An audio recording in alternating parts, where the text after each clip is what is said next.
pleasant evening and a warm welcome to the National News live on ChannelEye. I'm Delanjali Ananda. A very good evening indeed. I'm Charita Minipurarachi, and let's move on to the headlines for tonight's news. Travel restrictions have been imposed in several countries with the detection of a new corona variant in South Africa. Measures are underway to prevent the spread of the new variant in Sri Lanka. A program to visit homes and administer the booster vaccine has commenced with effect from today. The Prime Minister instructs officials to focus attention on turning loss-making institutes into profitable ventures. Test samples to be obtained island-wide for further investigations on domestic gas cylinder explosions. Now for those and other stories in detail. Director of the Infections and Immunology Science Cellular Biology Division of the Sri Jayawardhanapura University, Specialist Physician Dr. Chandima Jeevandara has expressed his opinion regarding the newly found COVID-19 variant named Omicron. In terms of the efficacy of the vaccine to this new variant, we don't have any data, and it is predicted it may escape the vaccine-induced immunity, and also there are few cases where despite vaccination people have infected, and also despite getting the Delta infection they have got a reinfection with this new Omicron variant. So it is possible. We don't have any concrete proven data to show that will escape the vaccine-induced immunity or natural immunity, but based on the collection of mutations, scientists predict that may escape the vaccine-induced immunity or the naturally acquired immunity. So that is the risk we are facing right now, and understand the risk. All countries in the world have taken the necessary steps using the past experience to prevent the variants coming into the country. So advice for the people is to stick to the basics, wear your mask, social distancing, avoid crowded places, and as soon as you get the chance, get yourself vaccinated, including booster vaccination, because when you get a booster vaccine it will definitely improve the antibody levels in your body. Especially in Sri Lanka, majority of our people got Sinopharm vaccination, and in our research have showed that by about 3 months the antibody level seems to be dropping, and it's the right time to get a booster dose for your body, so that will get your immunity will be boosted to prevent you going into a severe disease. So whenever you get the chance, it's very important that you go and get yourself the booster injection, because in Sri Lanka booster injection is given with Pfizer vaccination, which is considered one of the very good vaccines. So that is the recommendation by the WHO to, after 3 months, especially the ones who had received the Sinopharm vaccination, to get a booster vaccination, which is currently happening in Sri Lanka. So as soon as you get the chance, please go and get your booster vaccination. Meanwhile, health divisions say that necessary preliminary measures have been taken to prevent the spread of the new corona variant Omicron in Sri Lanka. Accordingly, steps have been taken to impose travel restrictions on air passengers arriving in the country from South Africa and the adjacent countries. The Omicron new strain was first detected in South Africa. It has also been reported that COVID-19 patients infected with the Omicron variant have been found from Belgium and Hong Kong as well. The World Health Organization has identified the Omicron variant the 5th COVID virus strain. It has also been pointed out that the Omicron variant could be infected even on those who have received the COVID inoculation vaccines, as well as on those who have been infected with the Delta variant of the corona disease. The Civil Aviation Authority has taken measures to impose new travel restrictions on tourists arriving from South Africa, Botswana, Lesotho, Namibia, Zimbabwe and Swaziland. Accordingly, tourists who have travelled in those countries will not be permitted to enter Sri Lanka from tomorrow. A program to inoculate the booster vaccine to persons at homes has commenced today under the instructions of the President. Accordingly, residents in the medical officers of health in Piliyandala have been inoculated today. Meanwhile, vaccination of persons above the ages of 20 years who are over lower immunity, as well as the above age of 60 years with the booster dose, is being carried out continuously. 30,116,045 doses have been administered under the COVID immunization program. The number of those who have received the first dose of the vaccine is 15,921,621. The number of those who have received both doses of the vaccine is 13,729,376. The booster dose has also been delivered on 465,048. 519 COVID-19 infected persons have been identified in Sri Lanka today. The number of COVID-19 patients receiving treatment is 18,068. The number of COVID-19 patients who have been currently cured today is 434. The total number of fully cured COVID-19 patients is 529,240. The Director General of Health Services has confirmed 20 COVID-19 related deaths which have occurred yesterday. 16 of the fatalities were above the age of 60. The remaining 4 victims were between the ages of 30 and 59. The State Mortgage and Investment Bank has contributed 5 million rupees to the COVID-19 Health and Social Security Fund. Chief Executive Officer and Acting General Manager of the bank, Lushant Ranasinghe, has handed over the relevant cheque to the Private Secretary to the President Sugishwara Bandara at the President's office yesterday. A group of officials of the State Mortgage and Investment Bank were also present on this occasion. The annual awards presentation of the Sri Lanka Medical Council was held at the headquarters of the Sri Lanka Medical Council today. A group of electronic and print media personnel and physicians who have enlightened the general public on health via media were felicitated on this occasion. School children who have presented new innovations were also handed over donors' awards. Oshadi Deepal Gunawardhana has also received an award for producing the Corona Class program telecast via national television. President of the Association of Specialist Physicians on Family Health Sciences, Dr. Malkanthi Galhena, says that home-based treatment on COVID-19 patients has been extremely successful. She added that only 1.5% of patients receiving in-house treatments has been hospitalized. Home-based care for coronavirus patient, which is conducted by the Ministry of Health, is very successful by this time. We have totally registered patient up to today is 1,15,916. Out of this number, we have hospitalized only 1,857 patients, which is a very, very low percentage, like around 1.5%. And as well as we have active patients today, 4,739, which is the real increment compared to the past week. So it's gradually the number of patients are getting more and more into the system. It highlights the spread of the disease in the society. As well as 26th of November, for last 24 hours, the new patients registered to this system is 485, and the total number of patients island-wide was around 700. So this 485 number is a considerably high number that we are managing daily. So because of that, I can say this system cater for our people in a very successful way, while keeping the patients on their own home environment, which is very much less stress compared to the previous era. So I encourage people to come to this system by direct dialing through 1390. It's very user-friendly method now, introduced by the Director General of Health Service. Previously, the registration was done only through medical officers of health of the area, but now it has been expanded to direct dialing through 1390. So the patients who get coronavirus can enter into the system without having any disturbances because of this new system. Now on the global update of the pandemic, South Africa has complained it is being punished instead of applauded for discovering Omicron. A concerning new variant of COVID-19, the Foreign Ministry made the statement as countries around the world restrict travel from southern African countries as details of the spread emerged. Early evidence suggests Omicron has a higher reinfection risk. The World Health Organization said yesterday that the new variant was being considered as of concern. Several cases have been identified in Europe, including 2 in the UK and 1 in Belgium. Single suspected cases were also found in Germany and the Czech Republic. The new variant has also been detected in Botswana, Hong Kong and Israel. Hundreds of passengers arriving in the Netherlands from South Africa are being tested for the new variant. Some 61 people on 2 KLM flights tested positive for COVID-19 and have been quarantined at a hotel near Amsterdam's Schiphol airport while they have further tests, Dutch officials said.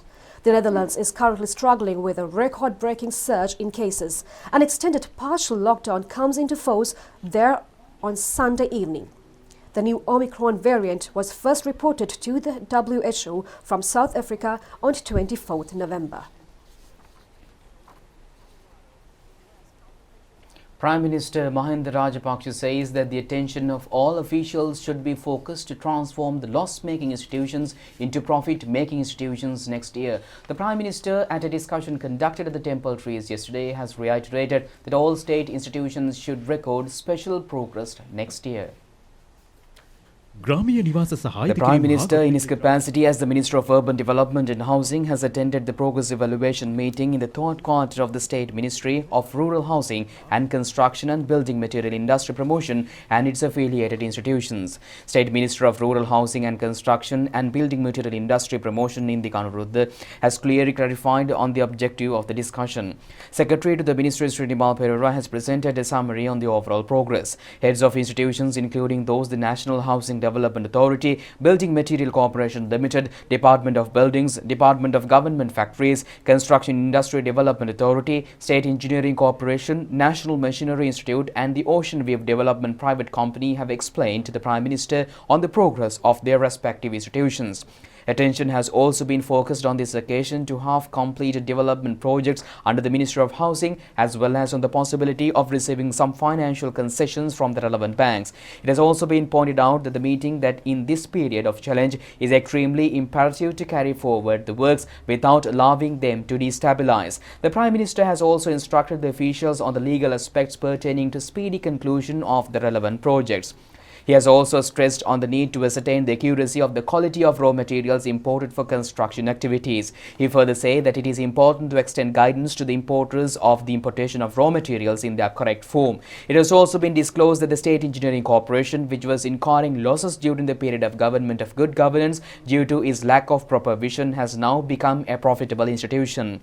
The fact that the Building Materials Corporation emerged as a profit-making institution was also highlighted at the meeting. During the period of government of good governance, the BMC was also reporting heavy losses due to the shortcoming of the distribution of items. The heads of the institution has also been pointing out that as a result of the recommencement of development projects stalled during the period of previous regime, they have turned into profitable institutions without causing a burden to the treasury. State Minister Lasantha Alagiyavanna says that further test samples will be obtained island-wide and investigations will be conducted continuously regarding the alleged domestic gas cylinder accidents. He further said at a media briefing conducted today that no incidents have so far been reported regarding gas cylinder explosions. State Minister Lasantha Alagiyavanna said that the Department of Government Analyst and the Sri Lanka Standards Institute have stated that gas cylinder accidents of any nature have not taken place. The State Minister further said that police reports also points out that gas cylinder explosions have not occurred. An unusual scenario is appearing to be prevailing in the country. He added that the Petroleum Corporation has also handed over samples. The report was presented to the Consumer Affairs Authority today. The State Minister also said that a committee comprising of lecturers of the Moratuwa University has informed in writing the Vice-Chancellors regarding the situation. He also said that legal measures are being considered to prevent the recurrence of such a situation. The gas samples received from several parts of the island will be submitted to the Standard Institute for further tests. He added that they will join hands with the Moratuwa University as well to conduct further surveys and to discuss on further action.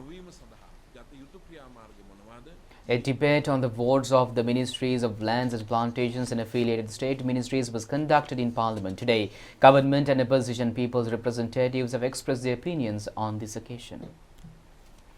Parliamentarian Gayantha Karunatilaka said that cultivators of plantation crops including tea, coconut, rubber and cinnamon leaves have fallen into an extreme desperate situation due to the halting of the importation of chemical fertilizer. He further said that Sri Lanka annually imports more than 3,000 metric tons of such fertilizer. The MP also said that a rainy weather condition which is extremely conducive for tree plantation has prevailed throughout last year. He added that if a fertilizer was given in appropriate quantities, a tea output of 340 metric tons have been repealed.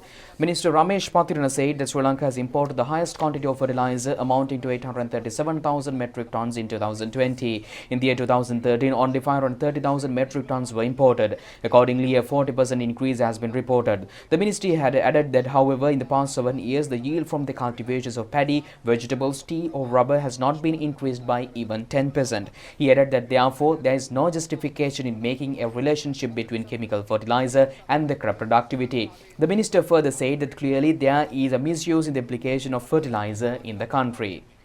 That is why Sri Lanka's output has declined by 350 kilograms in a month. The minister has also expressed hope that the Tea Smallhold Authority and the Tea Board will get together to devise a program to increase the tea harvest in the country.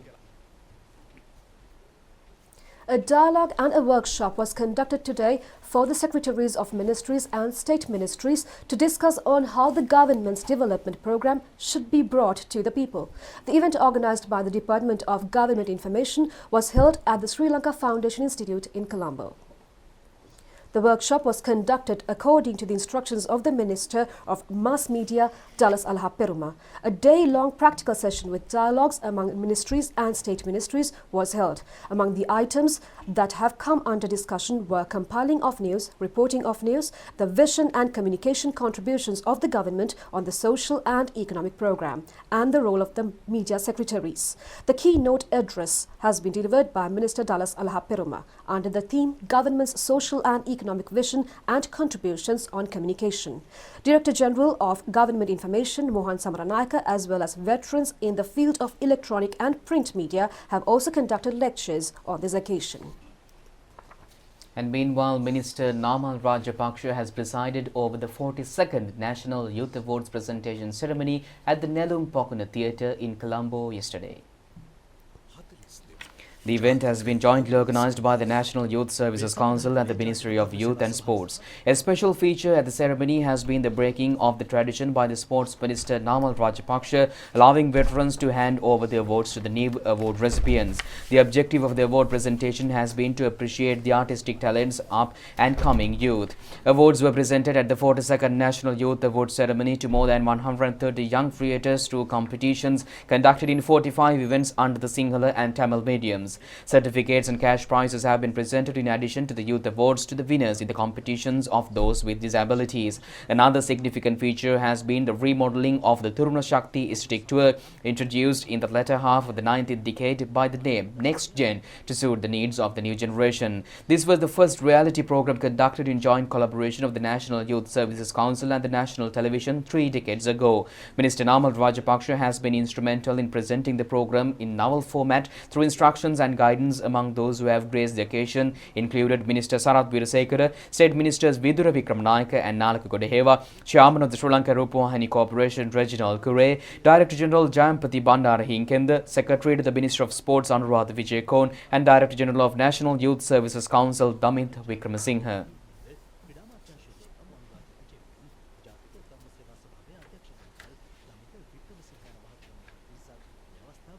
Clinical professor positions have been presented to 16 specialists of obstetrician and gynecology. A ceremony in this connection was held at the BMICH in Colombo yesterday under the leadership of Prime Minister Mahinda Rajapaksa.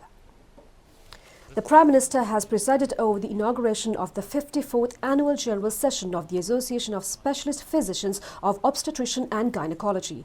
The specialist physicians of obstetrician and gynecology who have received the post of clinical professor on this occasion were Professors W.I. Amarasinghe, Erandi Samarakone, M. Sadanandan, S.L.F. Abbar, S.K. Ranaraja, Sanat Lanarol, S.B. Ekanayaka, Gauri Senthilnathan, S. Shivasumitran, Rani Sitamba Pillai, Darshan De Silva, N.M. Jeffrey, T. Katugajan, Krishan Silva, Nishendra Karunaratna and H.M.J. N. Herath. Professor S.D. Dodampahala has delivered the Professor D.A. Ranasinghe Memorial Lecture on this occasion. Wife of the Prime Minister, Madam Shiranti Wickramasinghe Rajapaksa, Minister of Health Kehalia Rambukwala, President of the Institute of Specialist Physicians of Obstetrician and Gynecology Dr. Pradeep De Silva have also attended the occasion. A preset carpet manufacturing centre has been declared open in Upper Katugampala today in parallel to the project to carpet 100,000 kilometres of roads. Minister Johnson Fernando has presided over today's ceremony. The factory has a monthly production target of 4,000 tons of preset carpets. Nearly 28 million rupees have already been spent on the project. Chairman of the Road Development Authority, Chaminda Thulage, has also attended the event. The 41st convocation of the Sri Lanka Tourism and Hotel Management Institute was conducted at the BMICH in Colombo today. Degrees have been awarded to 230 students who have successfully followed courses. Minister Prasanna Ranatunga and State Minister G.V. Chanaka also present.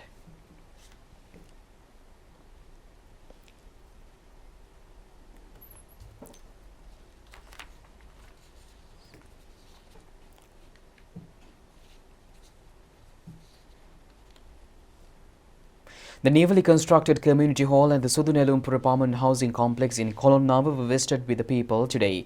Minister Sanath Veerasekara has presided over the event. A group including Colonnava Divisional Secretariat Division Secretary M.A.P. Jakudi has also attended the event.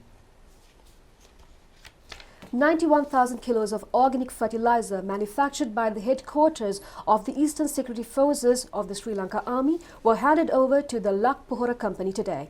The Sri Lanka Army is extending higher contribution to enhance the production of environmental friendly organic fertilizer for agricultural production.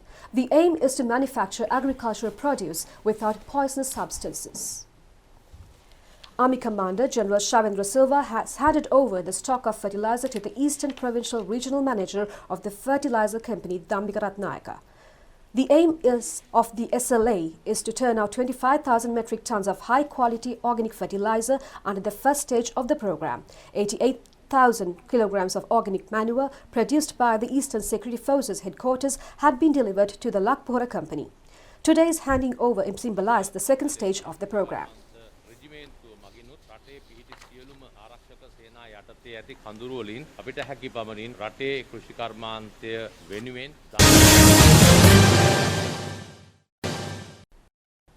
Welcome back, and it's your sports update. The Army Artillery Regiment has been successful in winning the championship trophy in the 57th Army Athletic Tournament, which was conducted at the Sugatadasa Stadium yesterday. 800 sportsmen and women representing all regiments of Sri Lanka Army have completed in the tournament. A Sri Lankan record, 3 Sri Lankan Army records and 14 NIV tournament records have been established by the competitors during the 5-day tournaments. Several events were conducted in the final day yesterday as well.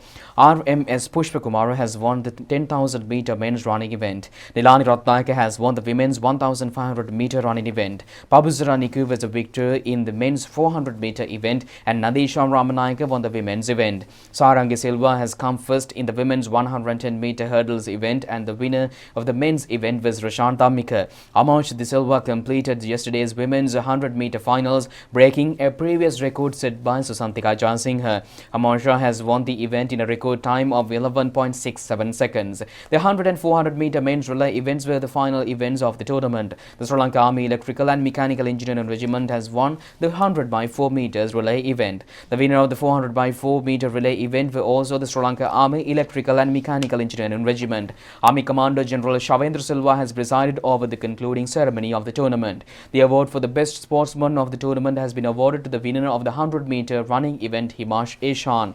The award for the best sportswoman has been secured by Nilani Ratnayaka. The male's runner-up trophy was presented to the Sri Lanka Army Electrical and Mechanical Engineering Regiment. The women's championship trophy was awarded to the Sri Lanka Women's Task Force A Group. The male championship trophy was taken over by the Sri Lanka Artillery Regiment by securing 279 runs. With that, we conclude tonight's news. Do it just tomorrow at the very same time. Stay safe. Good night. Good night.